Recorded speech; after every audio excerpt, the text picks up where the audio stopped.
Guys, welcome to my YouTube channel.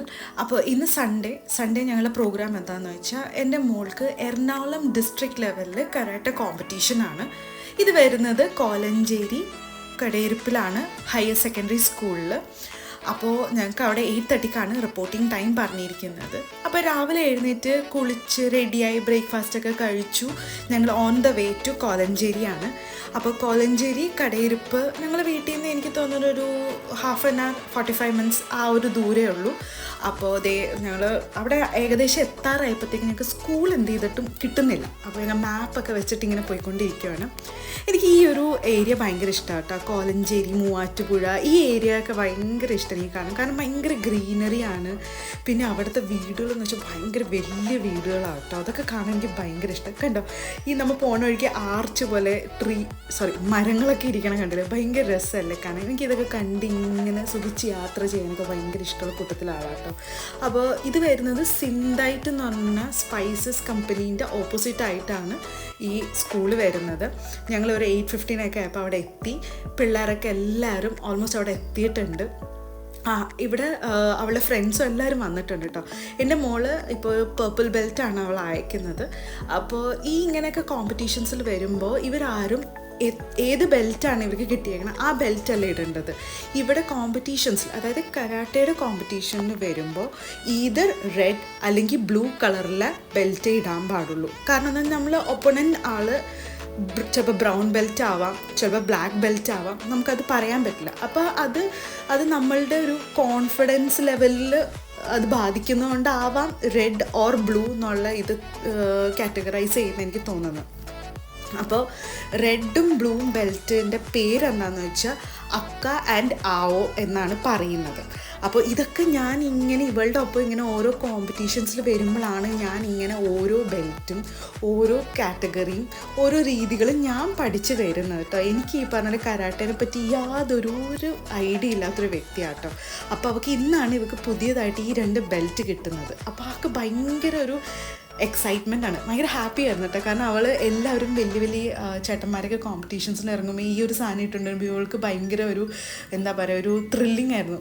അപ്പോൾ ഇവൾക്കത് കിട്ടിയപ്പോൾ ഭയങ്കര ഹാപ്പി ആയിട്ടോ.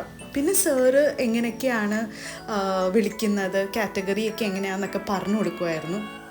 ഈ കാണുന്ന ആളെന്ന് വെച്ചാൽ നമ്മൾ ഈ കരാട്ടെ അസോസിയേഷനിലെ മെയിൻ ഹെഡാട്ടോ. അപ്പോൾ പുള്ളി ഇങ്ങനെ ഓരോ പിള്ളേരെ കാറ്റഗറി വൈസ് ഇങ്ങനെ തിരിക്കുകയാണ്. അപ്പോൾ എൻ്റെ മോള് വരുന്നത് 9 to 10 ഏജ് കാറ്റഗറിയിലാണ്. അപ്പോൾ ആ ഏജ് കാറ്റഗറി പിള്ളേരെ തിരിച്ച് നേരെ അവരെ കോമ്പറ്റീഷൻ നടക്കണോടത്ത് കൊണ്ടുപോകാം കേട്ടോ. അപ്പോൾ കോമ്പറ്റീഷൻ നടക്കുന്ന ഈ കാണുന്ന ഈ റെഡ് ആൻഡ് ബ്ലൂ സാധനത്തിന് പറയുന്ന ബൗട്ട് എന്നാണ് പറയുന്നത്. അപ്പോൾ ടോട്ടൽ 8 ബൗട്ട്സ് ഉണ്ട്. 4 ലെഫ്റ്റ് സൈഡും 4 റൈറ്റ് സൈഡിലായിട്ടാണ് വരുന്നത്.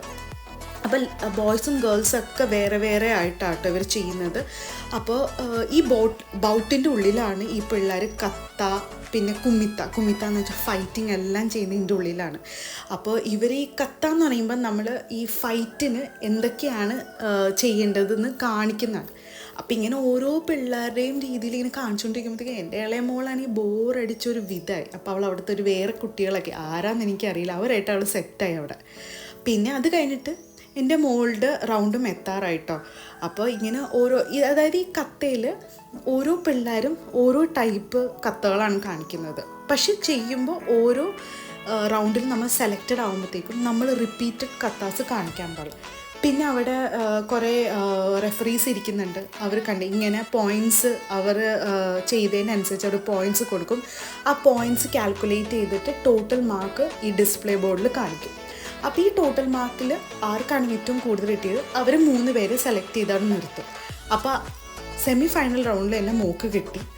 അപ്പോൾ അവൾ സെമി ഫൈനൽ റൗണ്ട് കഴിഞ്ഞിട്ട് ഇനി നെക്സ്റ്റ് ഫൈനൽ റൗണ്ട്സിന് വേണ്ടിയിട്ടുള്ള സെലക്ഷൻസ് നടക്കുക. അപ്പോൾ എന്താ പറയുക, കുറേ പിള്ളേരുണ്ട് ഇതിൽ. സെമി ഫൈനലിൽ ആവും കാറ്റഗറി വൈസ്. പിന്നെ അവരെ കഴിഞ്ഞിട്ടാണ് ഫൈനൽസിന്. ഞങ്ങൾക്കാണെങ്കിൽ ഇരുന്ന് ബോറടിച്ചിട്ട് വയ്യ. ആൾക്കാണെങ്കിൽ വിശക്കാനും തുടങ്ങി. കാരണം ഞങ്ങൾ നേരത്തെയാണ് ബ്രേക്ക്ഫാസ്റ്റ് കഴിച്ചത്. അപ്പോൾ അവിടെ അടുത്ത് കുറേ ഇങ്ങനെ ജ്യൂസ് ഷോപ്പുകളൊക്കെ ഉണ്ടായിരുന്നു. അപ്പോൾ നേരെ ഞങ്ങളൊരു കടയിൽ പോയി ജ്യൂസൊക്കെ ഓർഡർ ചെയ്തു.